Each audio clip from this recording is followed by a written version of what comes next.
أعوذ بالله السميع العليم من الشيطان الرجيم.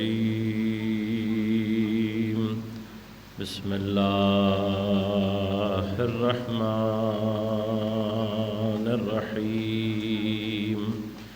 الحمد لله الذي هدانا لهذا وما كنا لنهتدي لولا أن هدانا الله لقد جاءت رسل ربنا بالحق.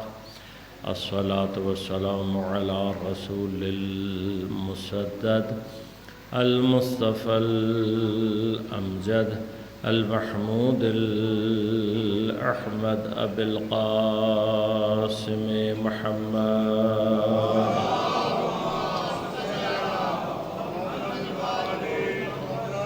والصلاة والسلام على أسد الله الغالب غالب على كل غالب علي بن أبي طالب. والصلاة والسلام على سيدة المعصومة المظلومة الطاهرة البتول بضعة الرسول فاطمة الزهراء سيدة نساء العالمين. والصلاة والسلام على الحسن المجتبى والحسين المظلوم وأهل بيته الطيبين الطاهرين المعصومين المظلومين المنتجبين المنتخبين، لا سيما بقية الله في الأرضين روحي وأرواح العالمين لتراب مقدمه الفداء. ولعنة الله على أعدائهم أجمعين. أما بعد، قال الله تعالى في كتابه الكريم: بسم الله الرحمن الرحيم. قال رب اشرح لي صدري ويسر لي أمري واحلل عقدة من لساني يفقه قولي واجعل لي وزيرا من أهلي هارون أخي اشدد به أزري وأشركه في أمري. وقال رسول الله صلى الله عليه وآله: يا علي أنت مني بمنزلة هارون من موسى إلا أنه لا نبي بعدي. صلوات.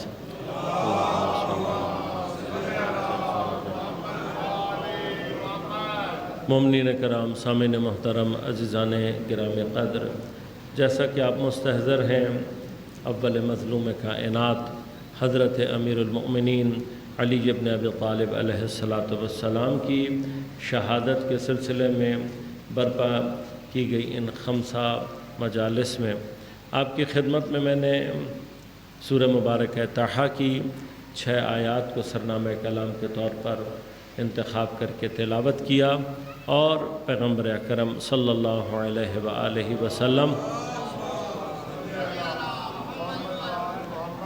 کی مشہور و معروف اور متفق علیہ حدیث منزلت کہ حضرت نے ارشاد فرمایا: اے علی، تمہیں مجھ سے وہی نسبت ہے جو ہارون کو حضرت موسیٰ علیہ السلام سے تھی، الا اس بات کے سوائے اس بات کے کہ انہ لا نبی بعدی، کہ میرے بعد کوئی نبی نہیں آئے گا۔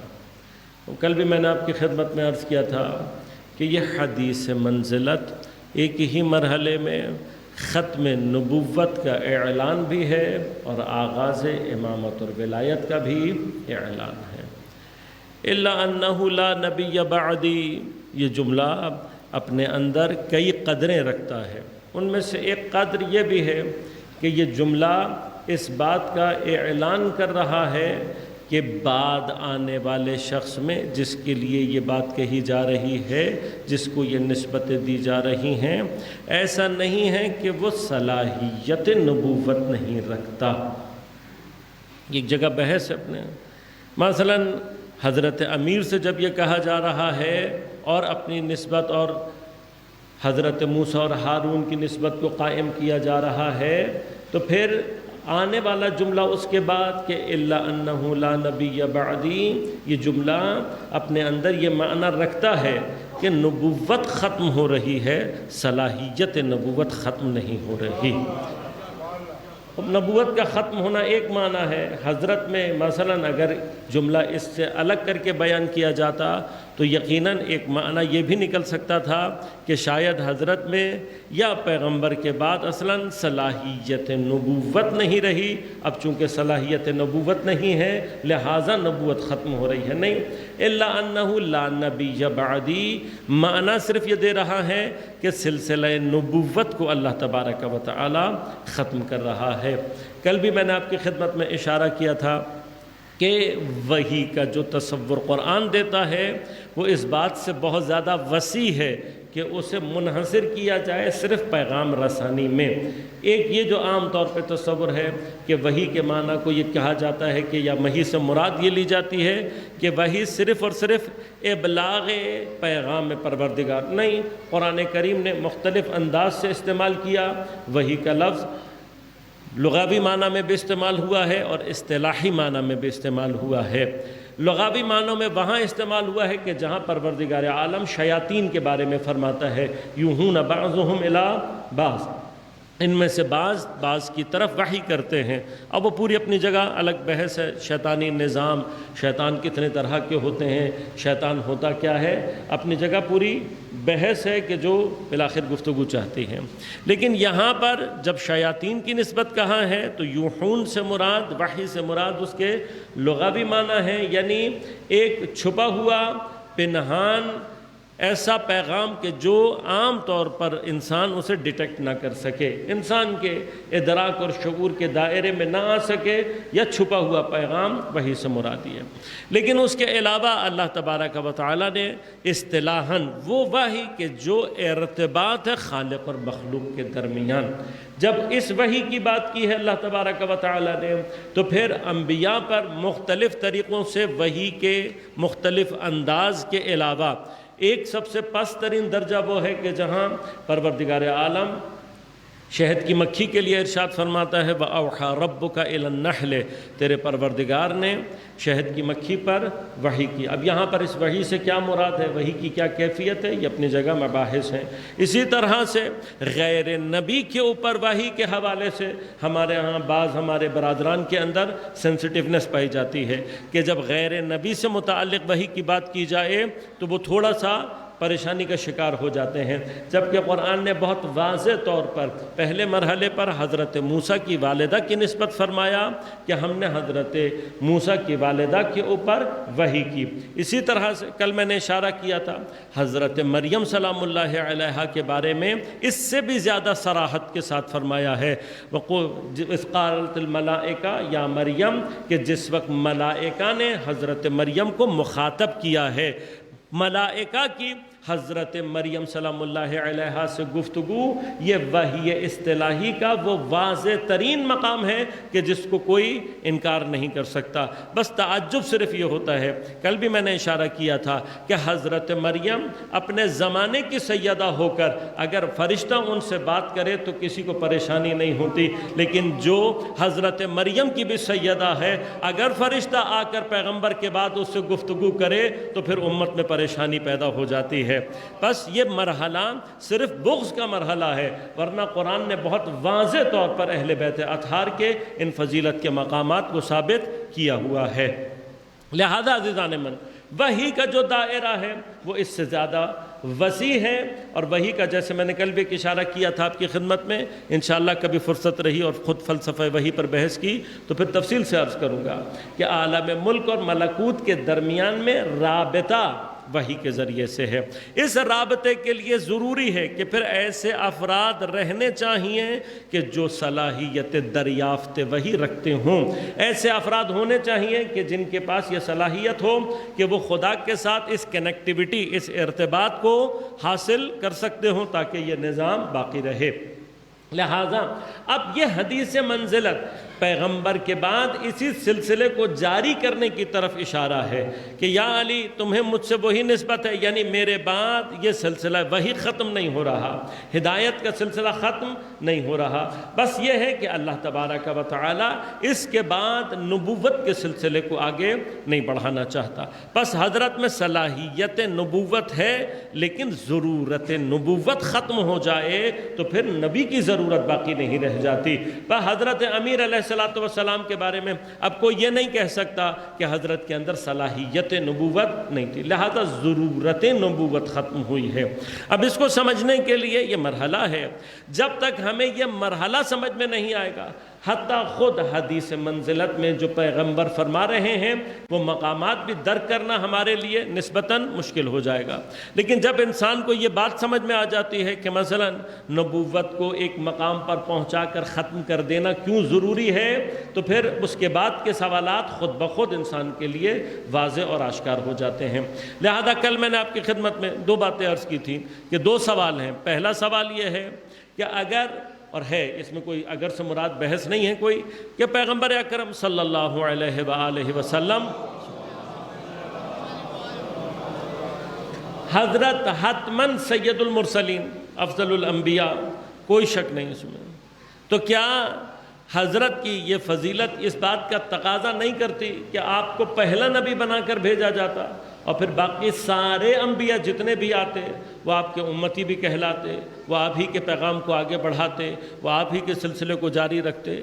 بس یہ کیا ممکن نہیں تھا؟ ممکن تھا، لیکن مشکل کہاں پر ہے؟ مشکل ہے بعد کے مرحلے میں کہ آیا باقی امتوں کا حق نہیں ہے کہ ان کے لیے بھی قرآن نازل کیا جائے؟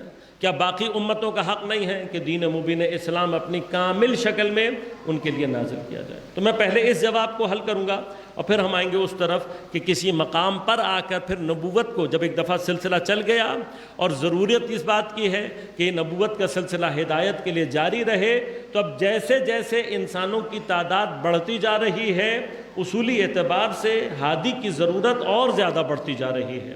بس آج جب دنیا میں اتنی بڑی تعداد میں انسان ہیں تو یقیناً آج نبی کی ضرورت اس دور سے بہت زیادہ ہے جب دنیا میں کوئی موجود نہیں تھا۔ کل میں نے اشارہ کیا، ابھی اللہ نے انسان نہیں اتارا، نبی اتار دیا۔ بس اللہ اگر ہدایت کے لیے اور انسانوں کی رہنمائی کے لیے اتنا متوجہ ہے تو پھر یہ کیسے ہو سکتا ہے کہ دنیا اتنی بڑی تعداد میں پہنچ جائے اور ہدایت کرنے والا کوئی موجود نہ ہو؟ لہذا اب پہلا جو سوال ہے کہ آپ پہلے نبی کیوں نہیں ہیں یا قرآن اور اسلام از ابتدا کیوں نہیں آیا، تو اس کا جواب بہت آسان ہے۔ دیکھیے، قرآن اور اسلام یہ 2 وہ چیزیں ہیں کہ جو اپنے لیے مقام خاتمیت چاہتی ہیں۔ مثلا آیا حضرت آدم علیہ السلام کو یہ مقام دے دیا جائے، اگر حضرت آدم کے ساتھ یہ قرآن بھی آ جائے اور دین مبین اسلام پوری اور کامل شکل میں آ جائے تو پھر پیغمبر کی باقی ادیان اور باقی انبیاء پر اور شرعی اعتبار سے کوئی فضیلت باقی نہیں رہ جاتی۔ لہذا اب مشکل، یعنی قرآن اور دین مکمل حتماً خاتم النبیین کے پاس ہی ہونا چاہیے، اس لیے کہ اگر کسی اور نبی کے پاس کامل کتاب آ جائے، کسی اور نبی کے ذریعے سے کامل شریعت دے دی جائے تو پھر خاتم النبیین میں اور باقی انبیاء میں کوئی فرق اس اعتبار سے باقی نہیں رہ جاتا۔ لہذا اب بحث صرف اتنی ہے کہ آیا از ابتدا قرآن کو اور اسلام کو بھیجا جا سکتا تھا؟ تو اب 2 مشکلیں ہیں۔ قرآن کی نسبت مشکل یہ ہے کہ قرآن کا جو ظاہری لفظی وجود ہے، حتیٰ وہ لفظی وجود بھی اتنا سنگین ہے کہ اس کو سمجھنے کے لیے عقل اور زبان کی ایک مقام اور ایک مرحلہ درکار ہے۔ یعنی مثلا حضرت آدم علیہ السلام کے یا گزشتہ انبیاء میں سے کسی نبی کے پر اگر قرآن نازل ہو جاتا تو ہم یقین کے ساتھ یہ کہہ سکتے ہیں کہ اس امت کو قرآن کا لفظی معنی بھی سمجھنا ناممکن ہو جاتا، نہیں سمجھ سکتے تھے۔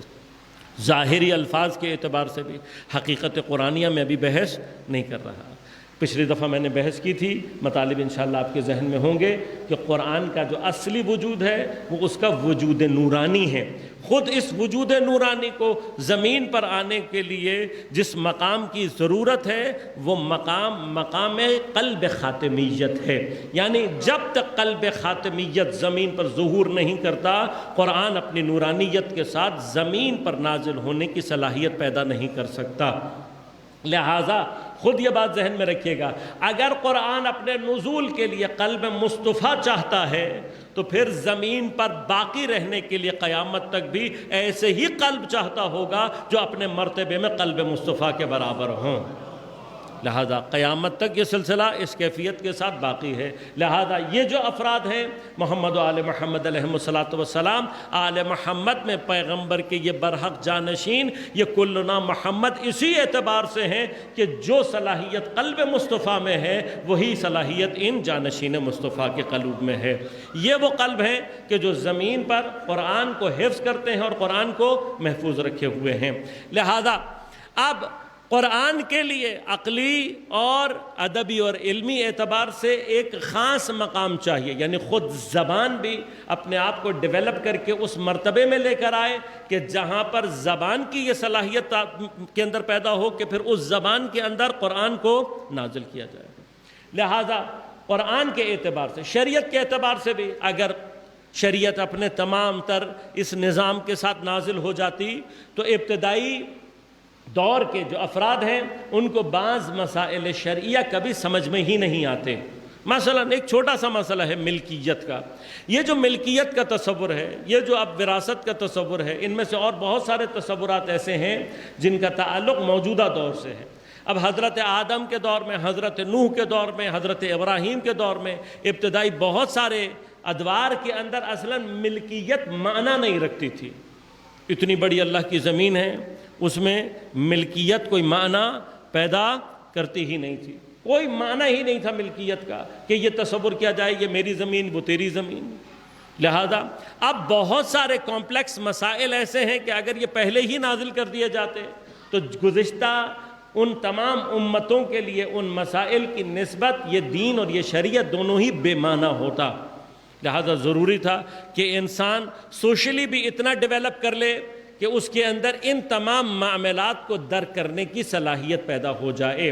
بس اب ضروری کیا ہے کہ ہیومینٹی حضرت آدم کے دور سے، انسانیت حضرت آدم کے دور سے اپنے آپ کو ڈیولپ کرنا شروع کرے اور پھر ڈیولپ ہوتے ہوتے کسی ایک خاص ایسے منزل اور مقام پر آئے کہ جہاں پر انسان عقلی اعتبار سے، معاشرتی اعتبار سے اور زبان کے اعتبار سے اس قابل ہو کہ اس میں قرآن کو نازل کیا جائے اور اسلام کو ایک مکمل طور پر دین کے عنوان سے نازل کیا جا سکے۔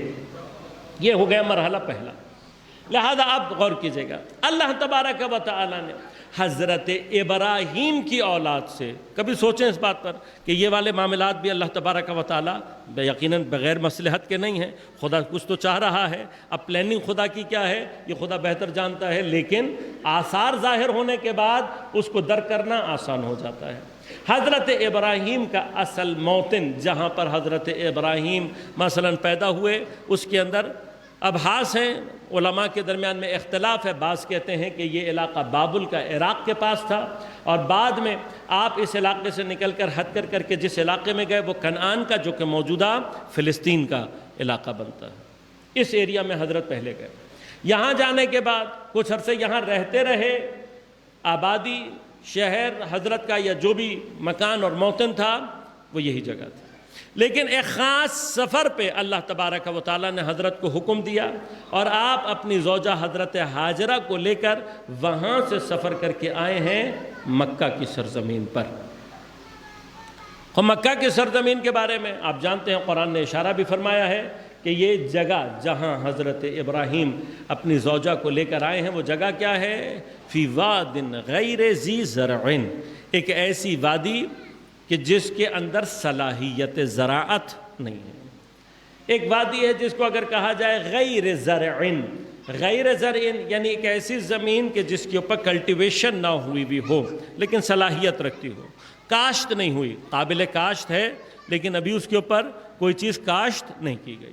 لیکن ایک وادی ہے جس کو کہا جاتا ہے وادی غیر ذی زرع، اس کا معنی یہ ہے کہ اصلاً اس کے اندر کلٹیویشن کی صلاحیت ہی موجود نہیں ہے، اصلاً کچھ اگائی ہی نہیں جا سکتی۔ اور اگر آپ میں سے بعض کو مکہ اور مدینہ کی زیارات کا شرف حاصل ہوا ہو کہ خدا ہم سب کو یہ شرف عنایت کرے، لیکن جو لوگ حج و عمرے کی زیارات کے لیے تشریف لے گئے ہیں وہ بات جانتے ہیں اس کو اچھی طرح سے کہ مکہ کی سرزمین کی کیفیت کیا ہے، خشک کا۔ تو اگر کوئی پاکستان میں ملاحظہ کرنا چاہے تو تھوڑا بہت بلوچستان کی طرف چلا جائے، بلوچستان کے اندر جو پہاڑی سلسلے ہیں ان میں اور مکہ مدینہ کے پہاڑی سلسلوں میں بہت حد تک مشابہ ہے۔ ایسے سنگلاخ پہاڑ کے جن کے اندر اصلاً زراعت اور کلٹیویشن کی پاسبلٹی ہی نہیں ہے۔ ایک تو زمین ایسی ہے، دوسرا پانی نام کی بھی کوئی چیز نہیں ہے۔ وہ پانی بعض اوقات یہ کمال کرتا ہے کہ پانی کا ہونا کسی جگہ پر حتیٰ پہاڑوں کے درمیان میں بھی کسی نہ کسی نوع کے سبزے کو پیدا کرنے کی صلاحیت پیدا کر لیتا ہے۔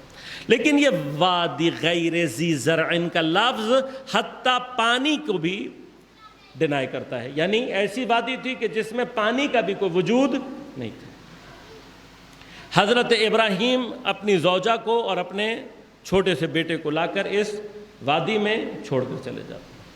اب حضرت ہاجرہ کے ساتھ کیا پیش آیا، کیا واقعات پیش آئے، کیا سلسلہ ہوا، وہ اپنی جگہ ایک تفصیل ہے، وہ بھی اپنا جگہ ایک موضوع ہے الگ سے، صرف اشارہ کروں گا اس کی طرف بھی، کبھی انشاءاللہ شاعر الہیہ پر گفتگو کی تو تفصیل سے پھر مطالبہ کی خدمت میں عرض کروں گا۔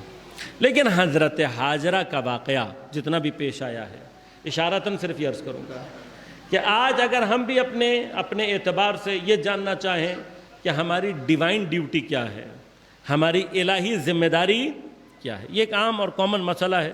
یقیناً جن بھی مومنین کے قلوب کسی بھی حوالے سے بیدار ہوتے ہیں تو ایک سوال جو عام طور پر قلوب میں پیدا ہوتا ہے وہ یہی ہے کہ بھئی ہماری اس وقت ڈیوائن ڈیوٹی کیا بنتی ہے، الہی ذمہ داری کیا بنتی ہے۔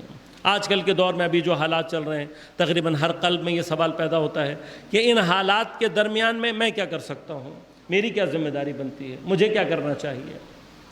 حضرت ہاجرہ کا واقعہ جن تفاصیل کے ساتھ آیات اور روایات میں بیان ہوا ہے اور اس کے جو آثار ہیں وہ انسان کے لیے اس کی ڈیوائن ڈیوٹی کو سمجھنے کے لیے بہت ہی مددگار ثابت ہو سکتا ہے۔ یعنی کس طرح سے حضرت ہاجرہ نے دنیا میں سخت ترین حالات کے اندر رہتے ہوئے بھی اپنے الہی وظیفے کا تعین کیا اور اس الہی وظیفے کو انجام دیا۔ اب یہ کیا مراحل طے ہوتے ہیں، اس کا کیا سلسلہ ہے، وہ انشاءاللہ تفصیل چاہتا ہے جو کبھی اور انشاءاللہ آپ کی خدمت میں عرض کروں گا۔ لیکن حضرت ہاجرہ نے اگر وہاں پر اپنے لیے صرف یہ سمجھ لیا ہوتا کہ مجھے اللہ تبارک و تعالیٰ کے حکم سے میں یہاں ہی ہوں، زمانے کے نبی نے مجھے یہاں پر لا کے چھوڑ دیا تو اب میری ذمہ داری اللہ کے اوپر ہے، میرا بندوبست اللہ ہی کرے گا، تو پھر نہ زمزم جاری ہوتا، نہ خانہ کعبہ بنتا اور نہ یہاں تک سلسلے جاری ہوتے۔ حضرت ہاجرہ کا کمال ہی یہ ہے کہ بدترین حالات میں بھی حضرت ہاجرہ نے دعا نہیں کی ہے۔ حضرت ہاجرہ نے بدترین حالات میں بھی ہاتھ پہ ہاتھ رکھ کر اللہ کی مدد کا انتظار نہیں کیا۔ پہلا کام جو حضرت ہاجرہ نے کیا ہے وہ اپنے وظیفے کی شناخت کرنے کے بعد اس وظیفے کو انجام دیا ہے۔ جب انسان اپنا وظیفہ انجام دے اور پھر اس کے بعد دعا کرے تو وہ دعا مستجاب ہوتی ہے۔ وہ دعا کہ جو اپنا وظیفہ انجام دیے بغیر کی جائے وہ کبھی بھی مستجاب نہیں ہوتی، وہ مستجاب ہوتی ہے۔ اور پھر اگر یہ وظیفہ تمام تر خلوص کے ساتھ انجام دیا جائے تو پھر خدا پر نصرت کرنا واجب ہو جاتی ہے۔ لہٰذا اللہ نے حضرت ہاجرہ کی نصرت فرمائی جس کے آثار و برکات ہم دنیا میں دیکھ رہے ہیں۔ لیکن اس جگہ پر لا کر کیوں چھوڑا؟ حضرت ابراہیم نے اپنی زوجہ کو اللہ تبارک و تعالیٰ نے نبوت پورا سلسلہ ہے، وہ سلسلہ کیا ہے کہ حضرت ابراہیم کے ایک پورے سلسلہ نسل کو اللہ نے اس علاقے میں رکھا۔ یہاں زمزم آ جانے کے باوجود بھی یہاں کی جو کلائمیٹک کنڈیشنز ہیں وہ اتنی سخت رہی ہیں کہ یہ علاقہ آج بھی، اگر آج بھی آپ سعودی عرب کو جا کر دیکھیں، اس کی پاپولیشن کو اٹھا کر دیکھیں، مکہ کے شہر کا مثلاً حضرت اسماعیل کے زمانے سے یہ جگہ آباد ہو رہی ہے۔ اتنی پرانا شہر ہونے کے بعد آج اس کی آبادی کتنی ہونی چاہیے؟ دنیا کا ایک بڑا ملک مکہ ہونا چاہیے کیونکہ اتنا پرانا آباد ہے، لیکن آج بھی مکہ کوئی بہت بڑا شہر نہیں ہے۔ کیوں؟ اس لیے کہ وہاں کی جو کلائمیٹک کنڈیشنز ہیں وہ اتنی سخت ہیں کہ وہاں پر آبادی کبھی بھی انسانوں کی شدت کے ساتھ نہیں بڑھ سکتی۔ اس کا مطلب کیا ہے؟ اس کا مطلب یہ ہے کہ خدا خود چاہتا تھا کہ اس منطقے کو، اس ایریا کو آئسولیٹ رکھے باقی ساری دنیا سے۔ تو اس آئسولیشن کا فائدہ کیا ہوا ہے؟ اس آئسولیشن کا جو سب سے بڑا فائدہ ہوا ہے کہ یہاں پر حضرت اسماعیل کی نسل جاری ہوئی، پھر ایک قبیلہ آ کر یہاں پر آباد ہوا۔ اس قبیلے کے آباد ہونے کی یعرب بن قحطان نام ہے اس شخص کا کہ جس کا قبیلہ پہلی مرتبہ یہاں پر پانی دیکھنے کے بعد زمزم کا اسی کنویں کے پاس، اسی چشمے کے پاس آ کر آباد۔ یعرب بن قحطان سے جو نام آگے چلا یہاں پر بسنے والے لوگوں کا، وہ عرب نام پڑا اسی یعرب بن قحطان کی وجہ سے۔ لیکن اسی یعرب بن قحطان کی عرب قوم کے ساتھ ساتھ جو نسل پل رہی تھی وہ نسل حضرت اسماعیل علیہ السلام ہے۔ اب حضرت اسماعیل کی نسل اس پورے سلسلے میں جاری رہی۔ اس نسل کے ذریعے سے اللہ تبارک و تعالیٰ نے جو اہم ترین کام لیا ہے وہ کیا ہے کہ اس منطقے میں، اس ایریا میں، اس کی کلائمیٹک اور جیوگرافیکل کنڈیشنز کی وجہ سے دو چیزیں یہاں پر بہت امپورٹنٹ سامنے آئیں۔ ایک، ان لوگوں کا حافظہ بہت قوی تھا۔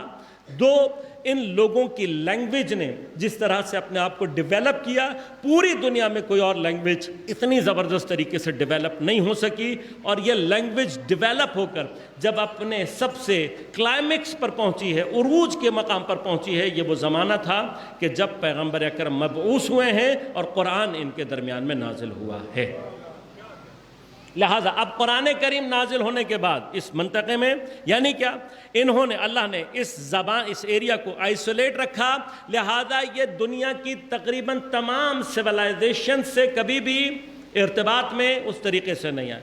جب یہ دنیا کی بعض سیولائزیشن سے، دیگر سیولائزیشن سے ارتباط میں نہیں آئے تو ان کی اپنی زبان اپنی پیورٹی کے ساتھ ڈیولپ کرتی رہی، اور پھر وہ ڈیولپ ہوتے ہوتے خود عرب زبان کے اوپر ماہرین یہ کہتے ہیں کہ ان کی اس کلائمیٹک کنڈیشن نے بھی اس علاقے کے لوگوں کے زبان کو ڈیولپ ہونے میں امپورٹنٹ رول پلے کیا۔ بس یہاں پر رکھنا بے مقصد نہیں تھا۔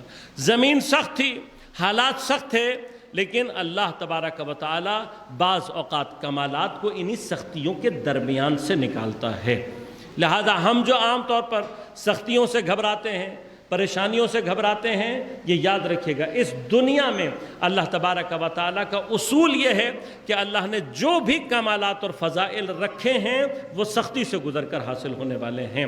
پس جو افراد سختی برداشت کرنے کے لیے تیار ہو جائیں وہ اس دنیا میں صاحب کمال اور صاحب فضائل ہو جاتے ہیں۔ یہ ہے سلسلہ کس کا؟ حضرت اسماعیل علیہ السلام۔ حضرت اسحاق کو کہاں رکھا اللہ نے؟ کنعان، فلسطین۔ آج بھی اگر آپ چلے جائیں شام اور فلسطین کے یہ علاقے، یہ دنیا میں اپنی آب و ہوا اور کلائمیٹ اور اپنی کلٹیویشن کے حساب سے دنیا کے one of the best areas. یہاں کا موسم بھی بہترین، یہاں کا پانی بھی بہترین، یہاں بہترین سب چیز اللہ تبارک و تعالیٰ نے یہاں پر بہترین رکھی۔ یہاں کون سی نسل چلی ہے؟ حضرت اسحاق کی۔ اب اس سے پہلے کہ میں ختم نبوت کے مرحلے پر آؤں، پہلے ایک چھوٹا سا مسئلہ اور حل کرتا چلوں گا اور پھر اس موضوع کی طرف آؤں گا۔ وہ یہ ہے کہ ہم اور آپ سب جانتے ہیں کہ حضرت ابراہیم کے بیٹے حضرت اسحاق سے جتنے بھی دیگر انبیاء آئے ہیں وہ سارے کے سارے حضرت اسحاق کی اولاد سے آئے۔ لہذا تمام انبیاء کا جو میجر سلسلہ ہے وہ پھر کس سے چلا ہے؟ حضرت اسحاق علیہ السلام سے۔ اس اعتبار سے حضرت اسحاق کو بھی ابو الانبیاء کہا جاتا ہے۔ حضرت اسماعیل کی نسل سے کتنے انبیاء آئے؟ حضرت اسماعیل کی نسل سے کوئی نبی نہیں آیا اس پورے سلسلے میں، لیکن پھر آخر میں خاتم النبیین کو اللہ تبارک و تعالیٰ نے اسی نسل میں سے قرار دیا۔ بس حضرت اسحاق کی نسل وہ ہے کہ جو حضرت اسحاق سے لے کر حضرت عیسیٰ تک تمام اولی العزم انبیاء، تمام گزشتہ شریعتیں، تمام گزشتہ کتابیں اس نسل کے پاس۔ لیکن جب خاتم النبیین کو بھیجنے کا مرحلہ آیا ہے تو اللہ نے حضرت اسحاق کی نسل کا انتخاب نہیں کیا، حضرت اسماعیل کی نسل کا انتخاب کیا۔ تو اب ایک سوال ہے یہ اپنی جگہ پر، وہ سوال یہ ہے کہ حضرت اسماعیل، اب غور کیجئے گا، پھر ہم پلٹتے ہیں پیچھے کی طرف، حضرت اسحاق اور حضرت اسماعیل یقیناً دونوں نبی ہیں، اور ہماری کوئی جرأت اور حیثیت نہیں ہے کہ ہم ان کے درمیان میں کمپیریزن کریں، لیکن خود قرآن اور روایات سے جو بات ثابت ہوتی ہے، اللہ نے ان میں سے کس کو انتخاب کیا قربانی کے لیے؟ حضرت اسماعیل کو۔ حضرت اسماعیل کو ہی اللہ تبارک و تعالیٰ نے وہ مقامات و درجات ادا کیے کہ جس کے لیے وَفَدَيْنَاهُ بِذِبْحٍ عَظِيمٍ، یہ کس کے لیے آیا؟ حضرت اسماعیل۔ بس اس اعتبار سے فضلنا بعضهم علی بعض، یہ قرآن کا قاعدہ ہے، ہم نے بعض کو بعض پر فضیلت دی ہے۔ اس اعتبار سے اگر انسان غور کرے تو بظاہر حضرت اسماعیل کی فضیلت حضرت اسحاق سے زیادہ ہے۔ تو اصولاً کیا ہونا چاہیے؟ اصولاً یہ ہونا چاہیے کہ حضرت اسماعیل کی نسل میں نبوت زیادہ آنی چاہیے، نبی زیادہ آنے چاہیے، لیکن ہم دیکھتے ہیں بالعکس ہوا ہے، اور حضرت اسحاق کی نسل میں انبیاء زیادہ ہیں۔ تب سوال پیدا ہوتا ہے یعنی کہ کیا وجہ ہے کہ حضرت اسحاق کی نسل میں اللہ نے نبوت کو رکھا، حضرت اسماعیل کی نسل میں نبوت کو نہیں رکھا؟ تو میری نظر میں بہرحال ایک ادنا سا طالب علم ہوں، لیکن ایک بہت عام سی جو بات جا سمجھ میں آتی ہے وہ یہ ہے کہ حضرت اسماعیل کی نسل وہ نسل ہے کہ جس نے ضرورت نبوت کو ایجاد نہیں ہونے دیا۔ مثلا اب اگر میں عام طور پر پلٹ کر سوال کروں اللہ نے نبی کہاں بھیجے ہیں اور کیوں بھیجے ہیں، تو کہاں اور کیوں کا جواب یہ، ہر وہ جگہ جہاں اللہ کی ہدایت کو بھلا دیا گیا، جہاں دین میں اور شریعت میں انحراف کر دیا گیا، جہاں کتابوں میں انحراف کر دیا گیا، وہیں ضرورت پڑی ہے اللہ کو کہ وہ دوبارہ نبی بھیجے تاکہ پھر بھولی ہوئی شریعت کو دوبارہ یاد دلایا جائے، انحراف شدہ کتاب کو دوبارہ تصدیق کر کے دوبارہ اس کو صحیح کیا جائے۔ تو اب چھوٹا سا سوال ہے، اگر کہیں پر شریعت باقی رہے، اگر دین میں کسی جگہ پر انحراف نہ آئے، ہر آنے والی نسل شریعت کی محافظ ہو، اصل شریعت کو نابود نہ ہونے دے، اصل پیغام کو باقی رہنے دے، تو جب تک شریعت باقی رہتی ہے خدا کو نبی بھیجنے کی ضرورت باقی نہیں رہتی۔ اب یہ مسئلہ سمجھنا ضروری ہے تاکہ ہمیں آگے چل کے ختم نبوت کا مرحلہ بھی سمجھ میں آئے اور پھر اس کے بعد کا مرحلہ بھی سمجھ میں آئے۔ بس اب جا کر تاریخ میں آپ دیکھیے گزشتہ انبیاء جتنے بھی، یہ بھی تاریخ میں ایک تمام کے تمام جتنے بھی عالم اسلام اور دیگر مذاہب کے جتنے بھی علماء ہیں وہ متفق ہیں کہ یہ جتنی بھی شریعتیں ہیں، پہلی واضح شریعت جو اللہ تبارک و تعالیٰ نے کسی نبی کو دی تھی وہ حضرت ابراہیم، اور جتنے بھی بعض میں شریعتیں اور ادیان آئے ہیں ان سب کا جو روٹ ہے وہ حضرت ابراہیم کی شریعت ہے۔ لہذا آج دنیا میں جتنے بھی ادیان ہیں، مذہب جن کو الہی کہا جاتا ہے، وہ سارے کے سارے دین ابراہیمی کہلاتے ہیں، یعنی اس اعتبار سے خود اسلام بھی دین ابراہیمی سے تعلق رکھتا ہے، یہودیت بھی دین ابراہیم، عیسائیت بھی دین ابراہیم، یہ سارے کے سارے دین ابراہیمی ہیں۔ کیوں؟ ان سب کا جو روٹ ہے وہ حضرت ابراہیم تک، اور حضرت ابراہیم سے لے کر پیغمبر کے درمیان تک دیگر شریعتوں میں جو شریعت کے اعتبار سے تبدیلی آئی ہے یا احکامات کے حساب سے تبدیلی آئی ہے، ان میں سے اکثر وہ احکام ہیں کہ جو اللہ نے ان قوموں کے اوپر خاص طور پر ان کے رویے کو سامنے رکھتے ہوئے نے بھیجا، ورنہ پیغمبر اکرم تک حضرت ابراہیم کی جو بنیادی شریعت ہے اس کے اندر کوئی تبدیلی نہیں آئی۔ حضرت کے بعد بھی اسلام میں بھی حضرت ابراہیم کی بنیادی شریعت میں کوئی تبدیلی نہیں آئی، یعنی خود جو ہمارا دین ہے یہ ایگزیکٹلی وہی دین ہے جو حضرت ابراہیم کو بھیجا گیا تھا، صرف دین مبین اسلام میں پیغمبر کے ذریعے سے اس کے احکامات کو مکمل کر کے قیامت تک کے لیے ایک مکمل نظام کے طور پر ہمارے حوالے کیا گیا ہے۔ بس اب شریعت ابراہیمی حضرت پیغمبر سے پہلے اگر کہیں پر بھی محفوظ رہتی، اس کے اندر اختلاف پیدا نہ ہوتا، اسے مٹایا اور فراموش نہ کیا جاتا، اس میں انحراف نہ پیدا کیا جاتا، تو ہر اس جگہ اللہ کو نبی بھیجنے کی ضرورت پیش نہ آتی۔ لہٰذا اب غور کیجئے گا، حضرت اسماعیل کی جو نسل ہے یہ بنیادی طور پر انبیاء کی نسل نہیں ہے، لیکن یہ سارے کے سارے جتنے بھی ہیں حضرت اسماعیل کی اولاد سے، یہ وہ اولیاء الہی ہیں کہ جو وارث حضرت ابراہیم و حضرت اسماعیل رہے ہیں، اور انہوں نے حضرت ابراہیم سے لے کر پیغمبر تک شریعت ابراہیمی کا تحفظ کیا اور اسے جاری رکھا۔ اب غور کیجئے گا، پیغمبر کے اسلام لانے سے اور اسلام کے اعلان کرنے سے پہلے بھی اگر اس پورے ریجن میں نہیں، پوری دنیا میں کہیں کوئی بھی فرد ایسا ہوتا کہ جو اپنے آپ کو شریعت ابراہیمی پر باقی رکھا ہوا ہوتا تو وہ اسی دور کا مسلمان کہلاتا۔ بس کافر و مشرک کون ہے کہ جو شریعت ابراہیمی کا انکار کرے، بس یعنی یہ مسئلہ ہے۔ اگر حضرت موسیٰ کے آنے کے بعد بھی کوئی شخص حضرت ابراہیم کی شریعت پر باقی رہتا تو بھی وہ مسلمان کہلاتا۔ حضرت عیسیٰ کے آنے کے بعد بھی اگر کوئی شریعت ابراہیمی پر باقی رہتا تو وہ مسلمان ہی کہلاتا۔ کیوں؟ اس لیے کہ پیغمبر سے پہلے تک جتنے بھی انبیاء آئے ہیں اللہ تبارک و تعالیٰ نے انہیں قوم کی نسبت بھیجا ہے اور ہر قوم کا نبی رہا ہے۔ بس اب اگر کوئی حضرت ابراہیم کی شریعت پر عمل کر رہا ہو اور کوئی حضرت موسیٰ کی شریعت پر عمل کر رہا ہو تو ان دونوں میں مسلمان ہونے کے اعتبار سے فرق نہیں ہے، صرف قوم ہونے کے اعتبار سے فرق ہوگا۔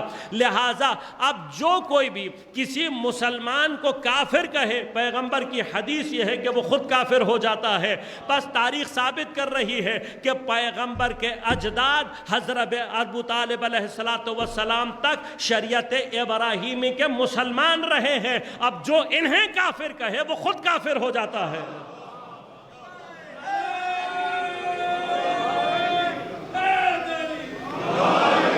یہ سارے مسلمان ہیں۔ اللہم صلی اللہ علیہ وسلم۔ یہ سارے جتنے بھی ہیں یہ سب کے سب نہ صرف مسلمان۔ اب شریعت ابراہیمی اگر باقی رہی، اب اس قوم کا، اس نسل کا سب سے بڑا کمال کیا ہے؟ اس نسل کا سب سے بڑا کمال یہ ہے، گرچہ اس علاقے میں آ کر آباد ہونے والے بہت سارے قبیلے بعد میں خود مشرک ہوئے ہیں، اور مشرک ہونے کے بعد وہ اتنے طاقتور بھی ہوئے ہیں کہ جب وہ پولیٹیکل اعتبار سے اپنی طاقت اور قدرت کے اعتبار سے اتنے مضبوط ہو گئے تو انہوں نے کعبۃ اللہ کے اندر اپنے بتوں کو بھی پہنچایا۔ لہذا یہ مسئلہ تھا، حضرت ابراہیم نے حضرت اسماعیل سے وعدہ کیا اللہ تعالیٰ نے ان دونوں سے کہ تم میرے گھر کو پاک رکھنا، لیکن یہ وعدہ وہاں تک ہے جہاں تک ان کے اندر استعداد ہے، جہاں تک ان کے اندر صلاحیت ہے۔ بس جب تک صلاحیت باقی رہی انہوں نے بت پرستی کو روکا، لیکن جب بت پرستوں کی تعداد بڑھ گئی، ان کی طاقت اور قدرت بڑھ گئی تو پھر نتیجہ کیا نکلا کہ انہوں نے اپنے زور پہ، اپنی طاقت کے بلبوتے پر اپنے خداؤں کو بھی کعبۃ اللہ تک پہنچانا شروع کر دیا۔ لہذا لیکن جتنے بھی حضرت اسماعیل علیہ السلام کی اولیاء سے یہ نسل ہے کہ جو آ کے چل کر قریش اور پھر بنو ہاشم کی شکل میں ظہور کرتی ہے، یہ تمام کے تمام افراد وہ ہیں کہ جنہوں نے اس طول تاریخ میں کبھی بھی شریعت ابراہیمی کو ختم نہیں ہونے دیا۔ اب جب شریعت ابراہیمی ختم نہیں ہوگی تو پھر نبی بھیجنے کی بھی ضرورت اللہ کو نہیں پیش آئے گی۔ لیکن علماء اور ہمارے پاس روایات موجود ہیں جن سے ثابت ہے، اور تاریخ میں حضرت ابو طالب، حضرت ہاشم، ان تمام بزرگوں کے حالات سے واضح ہے کہ یہ تمام کے تمام البتہ اولیاء الہی رہے ہیں کہ جو وحی کے ذریعے سے پروردگار کے رابطے میں رہے ہیں۔ لہٰذا اب یاد رکھیے گا، حضرت اسماعیل کی نسل کو اللہ نے ولایت کے لیے انتخاب کیا، حضرت اسحاق کی نسل کو اللہ نے نبوت کے لیے۔ وہاں نبوت کی ضرورت بھی کیوں پڑی؟ اس لیے کہ ہر کچھ عرصے میں بنی اسرائیل شریعت کو مٹاتے تھے، اس کو ختم کرتے تھے، اس میں انحراف پیدا کرتے تھے، اور دوبارہ تجدید کے لیے اللہ کو نبی بھیجنا پڑتا تھا۔ لہذا وہاں مسلسل عہد کی خلاف ورزی ہوتی رہی، وہاں مسلسل شریعت کو مٹایا جاتا رہا۔ اللہ نے لیکن اپنا فضل اور حجت پوری کرنے کے لیے اتنے بہت سارے انبیاء بھیج دیے، لیکن اب جب مقام خاتمیت کا مرحلہ آنا تھا تو اب اللہ نے دیکھنا یہ تھا کہ کس نسل نے میرے وعدے کو وفا کیا ہے، کس نسل نے میری شریعت کی حفاظت کی ہے، کس نے اپنے بچوں کو قربان کیا دیا لیکن میری شریعت کو مٹنے نہیں دیا۔ لہذا جب مقام خاتمیت آیا تو اللہ نے اسحاق کی بجائے جناب اسماعیل کی نسل کا انتخاب کیا، کیونکہ اس نسل نے ثابت کیا تھا۔ اور یہی وجہ ہے کہ حضرت ابراہیم سے لے کر حضرت ابو طالب تک انہوں نے مسلسل شریعت کا حفاظت کرنے کے بعد یہ بات ثابت کر دی تھی کہ پروردگار جب تک ہماری نسل باقی رہے گی ہم تیری شریعت کو مٹنے نہیں دیں گے۔ لہذا جس نسل نے یہ ثابت کر دیا تھا اس کا حق بنتا تھا کہ اسلام بھی اسی نسل میں دیا جائے، قرآن بھی اسی نسل میں دیا جائے، خاتمیت بھی اسی نسل میں دی جائے۔ کیوں؟ جیسے ہی ختم نبوت کا سلسلہ اور مقام آئے گا اس کے بعد یہ سلسلہ ہدایت کا جس نسل سے چلنا چاہیے وہ ہونی چاہیے جو اپنے وعدے کو پورا کرنے والی ہو، اپنے آپ کو مٹا کر خدا کے دین کو بچانے والی ہو۔ تو ان کے اجداد نے بھی ثابت کیا تھا، پیغمبر کے بعد اسی نسل نے ثابت یہ کیا ہم کربلا میں سب کچھ لٹا سکتے ہیں لیکن خدا کے دین کو مٹنے نہیں دیں گے۔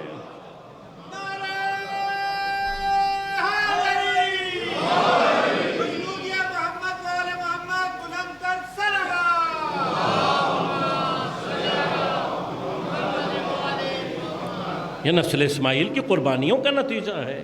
خدا بغیر مصلحت، بغیر کسی وجہ کے کسی کو کوئی فضل عطا نہیں کرتا، یہ کسبی ہے۔ اس نسل نے اپنی اس وفاداری کو، اپنی اس امانت داری کو خدا کے سامنے ثابت کیا ہے اور پھر آج تک یہ نسل دین کی حفاظت کے لیے کھڑی ہوئی ہے۔ اب ذرا نظر اٹھا کر دیکھو، آج بھی دنیا میں اسلام کے حقیقی پیغام کو لے کر، اسلام کی حقیقی رہبریت کے لیے اگر تمہیں کوئی نظر آئے گئے تو یہی فرزندار زہرا ہے، یہی نسل زہرا ہے کہ یہ وہی نسل ہے جو پیچھے سے حضرت ابراہیم و اسماعیل سے جا کر مل رہی ہے، آگے حضرت زہرا اور حضرت امیر علیہ السلام کے ساتھ جاری ہو رہی ہے۔ بس یہی وہ نسل ہے کہ جس نے طول تاریخ میں ثابت کیا اور آج یہ نسل اسی طرح سے دین کو بچانے کے لیے اپنی جگہ پر استوار ہے۔ آج بھی یہ دین کی حفاظت کے لیے کہیں حسن نصر اللہ جیسی قربانیاں دے رہی ہے، کہیں شہید ہاشم صفی الدین جیسی قربانیاں دے رہی ہے، اور انشاءاللہ خدا نے چاہا تو شیطانی نظام کا اختتام اسی نسل کے ذریعے سے ہوگا اور بہت جلد ہوگا۔ لہذا بس آخری سوال کا جواب دوں اور آج کی زحمتوں کو تمام، کہ نبوت کے سلسلے کو ایک جگہ پر لا کر ختم کرنے کی ضرورت کیوں پیش آئی؟ خود بالآخر سوال ہے۔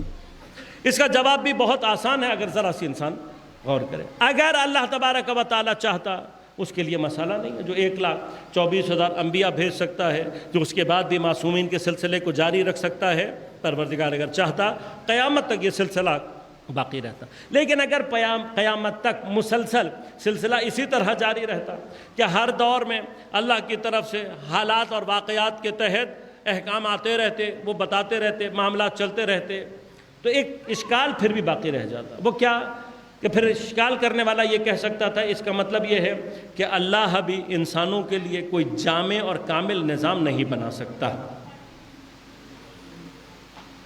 یہ اشکال ہے، یہ اعتراض ہے، یہ اعتراض پیش آ جاتا ہے کہ بھئی اللہ بھی انسانوں کے لیے پر فرق کوئی اس میں پھر ضرورت نہیں ہے، پھر اللہ کی ضرورت نہیں ہے کوئی، کیوں؟ یہ کام تو ہم بھی کر سکتے ہیں۔ بھئی ہم بھی ٹرائل اینڈ ایرر بیسس کے تھرو چیزوں کو دیکھتے ہوئے چیزوں کو ڈیولپ کرتے ہیں، یہ کام تو ہمیں بھی کرنا آتا ہے، تو اس کے لیے نبوت کی کیا ضرورت ہے؟ یہ کام تو ہم بھی کر سکتے ہیں۔ اور ثانیاً خدا کی قدرت پر اعتراض ہوتا ہے کہ اس کا معنی کیا ہے کہ خدا بھی انسانوں کے لیے کوئی ایک ایسا جامع اور کامل نظام اور کتاب نہیں بنا سکتا کہ جو ایک نظام ایک مرتبہ آ جائے اور پھر اس کے بعد اس کے لیے دوبارہ کسی اور چیز کی ضرورت نہ پڑے۔ لہذا ایک ہی وقت میں نبوت کے سلسلے پر بھی اور خدا کی قدرت پر اور طاقت پر بھی اعتراض ہے جو وارد ہوتا ہے۔ لہذا اب خدا کو اپنی اس قدرت کا اظہار اگر کرنا ہے تو ضروری یہ ہے کہ اللہ انسانیت کے سلسلے میں کسی ایک مقام پر انسانوں کو عقلی اور زبانی اعتبار سے رشد دینے کے بعد اپنی کتاب کو ایک کامل کتاب کی صورت میں نازل کرے، نبی کو خاتم النبیین کی صورت میں بھیجے، اور اللہ اسلام کو ایک کامل اور مکمل دین کے الیوم اکملت لکم دینکم واتممت علیکم نعمتی ورضیت لکم الاسلام دینا۔ اللہ نے دین کو بھی مکمل کیا، اللہ نے اسلام کو دین کے اعتبار سے اپنی رضایت کا مرحلہ بھی قرار دیا، خاتم النبیین اور قرآن کریم کے ذریعے سے اس سلسلے کو مکمل کیا۔ بس اب قرآن کا آج سے 1400 سال پہلے نازل ہونا اور پھر 1400 سال سے مسلسل علمی اشکالات کا نہ صرف جواب دینا بلکہ مسلسل اپنے علمی معجزات کو ظہور دینا، یہ خود اس بات کی سب سے بڑی دلیل ہے کہ پروردگار اس بات پر قادر ہے کہ وہ کوئی ایک کتاب آج سے 1400 سال پہلے نازل کر کے قیامت تک کے لیے اس کتاب کو ہدایت کے منبع قرار دے سکے۔ اسی طرح سے 1400 سال سے دین مبین اسلام اپنی تمام تر تمامیت اور کمال کے ساتھ مسائل کے جواب مسلسل دیتا آ رہا ہے۔ انسانیت کے لیے جتنے سلوشنز ہیں وہ دین مبین اسلام میں موجود ہیں۔ اب دین کا یہ سلسلہ، اب کتاب کا مکمل ہونا، دین کا مکمل ہو جانا، یہ دونوں اس بات کا تقاضا کرتے ہیں کہ پھر نبوت کے سلسلے کو اس کے ساتھ ختم ہو جانا چاہیے۔ لیکن اب سوال صرف اتنا ہے کہ کیا کتاب کا کامل ہو جانا اور شریعت کا مکمل ہو جانا کیا اس بات سے بھی انسان کو مستغنی کر دیتا ہے کہ اب اسے ہادی کی ضرورت باقی نہیں ہے؟ کیا یہ قرآن اللہ نے اس شکل میں نازل کیا ہے کہ ہر ایرا غیرہ جا کر قرآن سے اپنے لیے مسائل کو تلاش کر لے؟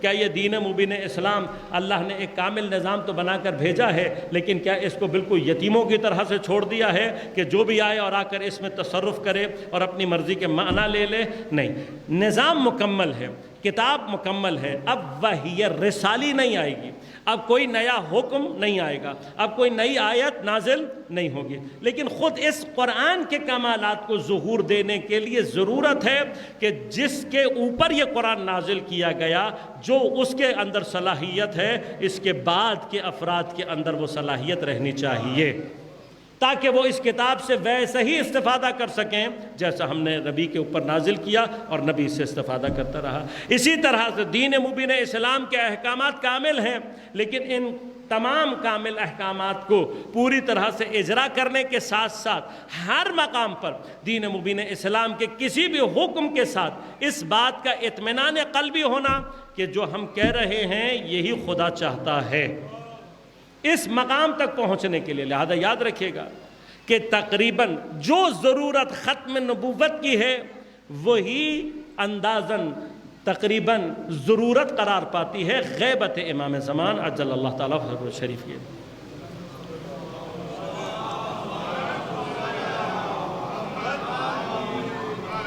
جس طرح سے انسانیت کو ایک مقام پر پہنچانے کے بعد نبوت کو ختم کیا گیا ہے، اسی طرح سے امامت کے سائے میں قرآن اور دین کی احکامات کو پہنچانے کے لیے غیبت بھی ایک مرحلے پر ضروری تھی، اور غیبت کے بعد کے سلسلے کو بھی اسی وجہ سے اللہ تبارک و تعالیٰ نے انسان کی ڈیولپمنٹ کے لیے رکھا۔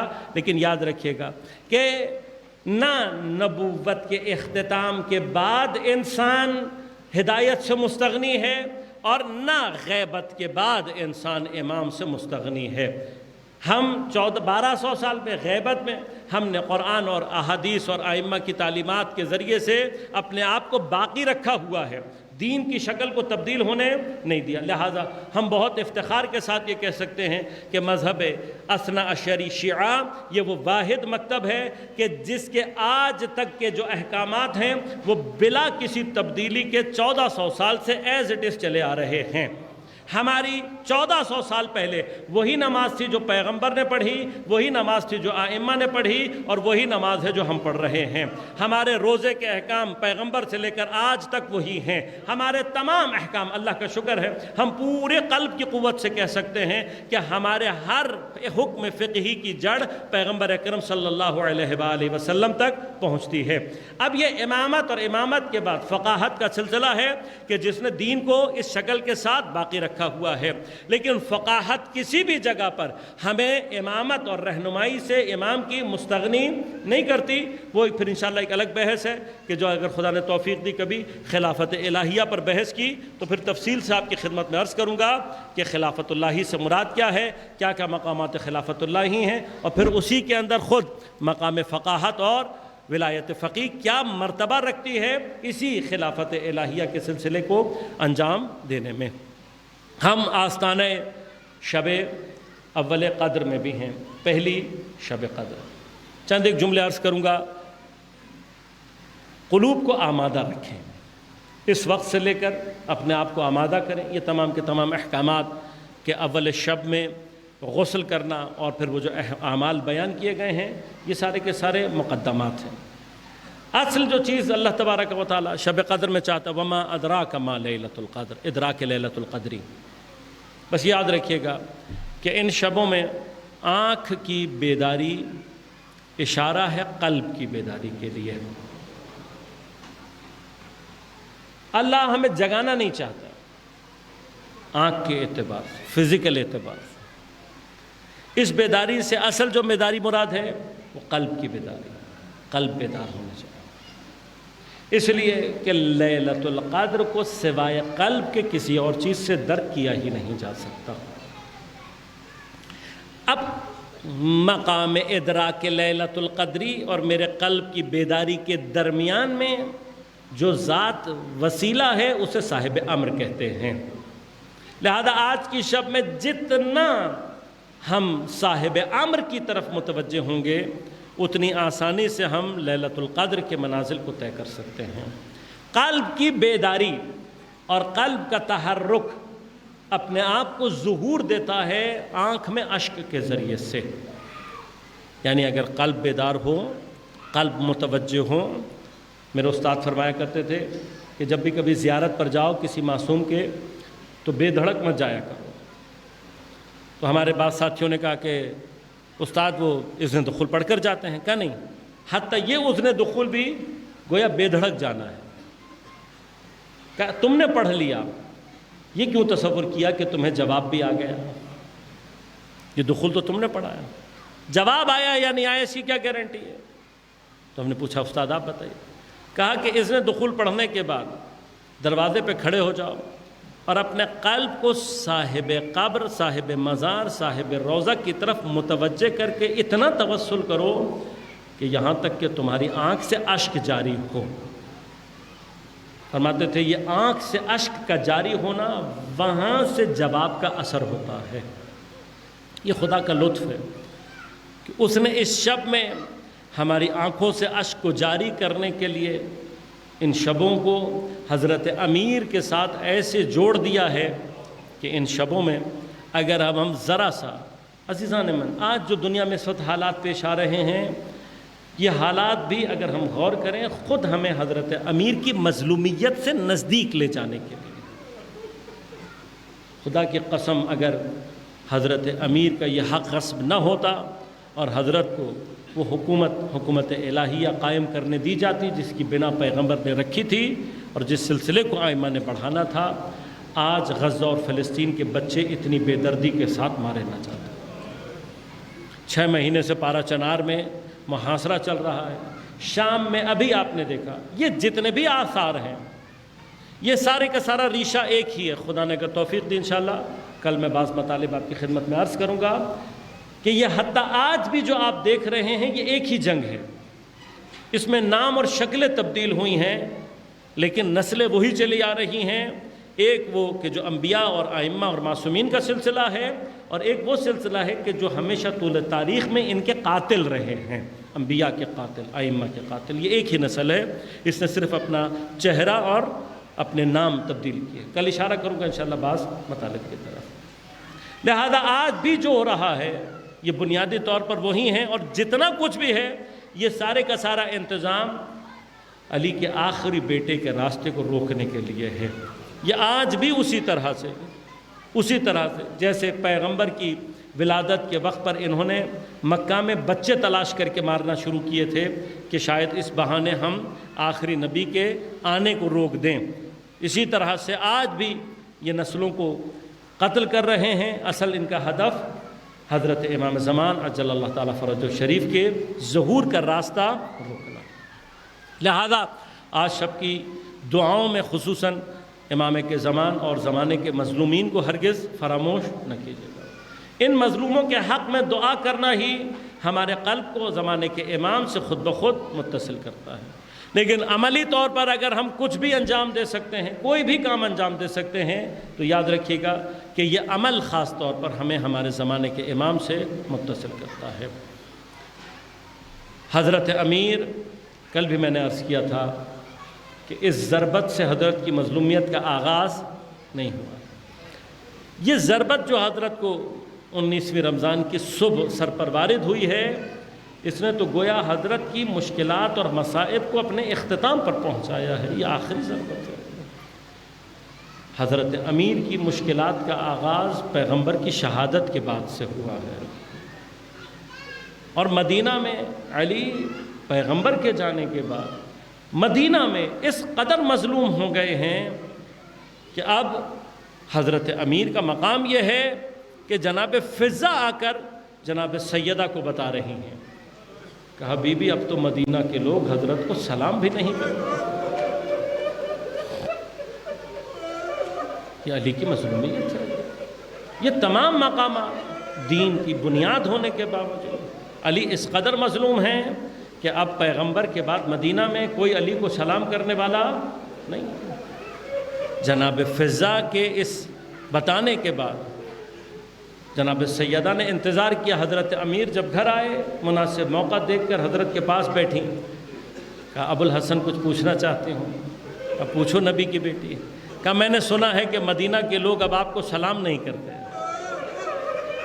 بعض روایات نے لکھا ہے کہ حضرت امیر کی آنکھوں سے اشک جاری ہوئے۔ فاتح خیبر اگر رو رہا ہے تو خدا جانے مظلومیت کا کون سا مقام ہے۔ اشک بہا کر کہتے ہیں نبی کی بیٹی بات اتنی ہوتی علی برداشت کر لیتا، نوبت یہاں آ گئی ہے میں سلام کرتا ہوں یہ جواب نہیں۔ آیت اللہ جوادی عاملی حفظ اللہ فرماتے ہیں علی کی مظلومیت کو سمجھنے کے لیے یہ ایک جملہ کافی ہے کہ نبی کے بعد مسلمانوں نے علی کے ساتھ سلوک کیا کیا ہے۔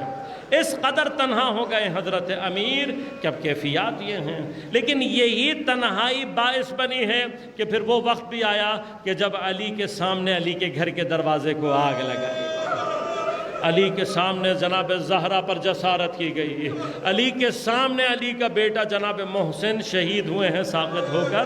علی نے یہ ساری مظلومیت دیکھی ہیں، مجھے نہیں معلوم مولا، لیکن کربلا میں امام حسین کے لیے 6 مہینے کے علی اصغر کو دفنانا بہت سنگین رہا تھا۔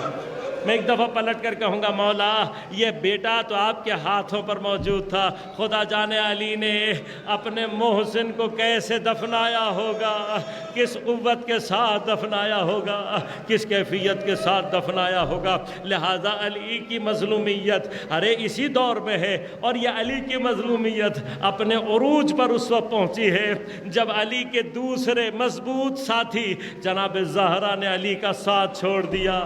علی نے روتے ہوئے زہرا کو غسل دیا ہے، روتے ہوئے علی نے زہرا کو کفن دیا ہے، روتے ہوئے علی زہرا کا جنازہ لے کر خدا جانے کہاں گئے ہیں، یا بقیہ گئے ہیں یا ریاض الجنہ گئے ہیں، کس کونے میں کس تنہائی میں گئے، لیکن راوی نے یہ ضرور لکھا کہ جب میں نے آخری مرحلے میں علی کو دیکھا ہاتھوں پر سیدہ کا جنازہ تھا، قبر کی طرف دیکھ رہے تھے، کہ بس جب آخری جدائی کا تصور پیدا ہوا کہ علی ایسے دھاڑے مار مار کر روئے، میں نے کبھی علی کو ایسے روتے ہوئے نہیں دیکھا۔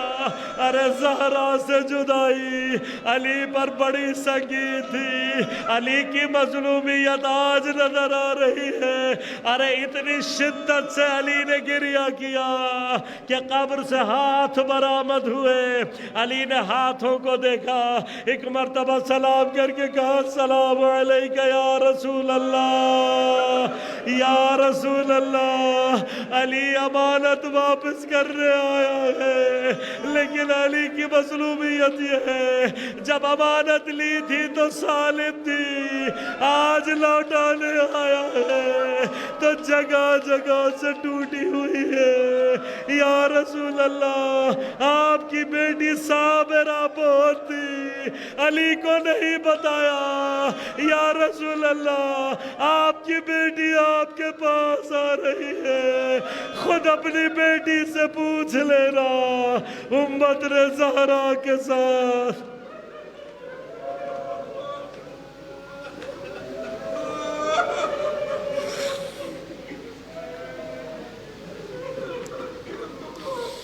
الا ولعنت اللہ علی القوم الظالمین وسيعلم الذين ظلموا أي منقلب ينقلبون بار الہ بحق زہرا و ابیہا و بعلہا و بنیہا، ہماری عبادت کو اپنی بارگاہ میں قبول و منظور فرما بحق زہرا و ابیہا و بعلہا و بنیہا، منتقم زہرا، منتقم کربلا، منتقم شہداء، منتقم ائمہ، حضرت امام زمان کے ظہور میں تعجیل فرما، حضرت کے ظہور کے ذریعے سے دنیا سے ظلم اور استبداد کا خاتمہ فرما، بار الہ حضرت کے ظہور کے ذریعے سے دنیا میں عدل و عدالت کو قائم فرما، مظلومین جہان دنیا میں جہاں جہاں باطل سے برسر پیکار ہیں، فلسطین میں، لبنان میں، شام میں، یمن میں، پارا چنار میں، بار الہ ان سب کو نصرت و کامیابی عنایت فرما، ظالم قوتوں کو، امریکہ، اسرائیل اور اس کے حامیوں کو نیست و نابود فرما، بار الہ بحق زہرا و ابیہا و بعلہا و بنیہا، مقاومت اسلامیہ، انقلاب اسلامی، رہبر انقلاب، علماء، مراجع ظام کی حفاظت فرما، تمام مؤمنین کو بالعموم اپنے حفظ و امان میں رکھ، جتنی بھی عزاداری اور عزاداروں کی دشمن قوتیں ہیں ان سب کو نیست و نابود فرما، بار الہ مومنین کی پریشانیوں کو دور فرما، مشکلات کو آسان فرما، بیماروں کو صحت کامل عاجل عنایت فرما، ہمارے مرحومین کی مغفرت فرما، بار الہ ہمیں شب قدر سے صحیح معنی میں استفادہ کرنے کی توفیق عنایت فرما۔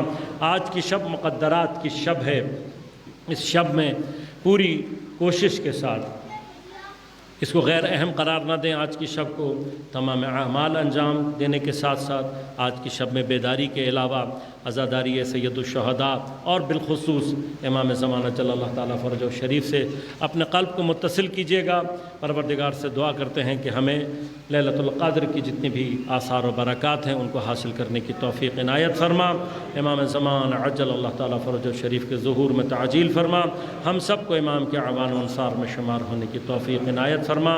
ربنا تقبل منا انک انت السمیع العلیم برحمتک یا ارحم الراحمین۔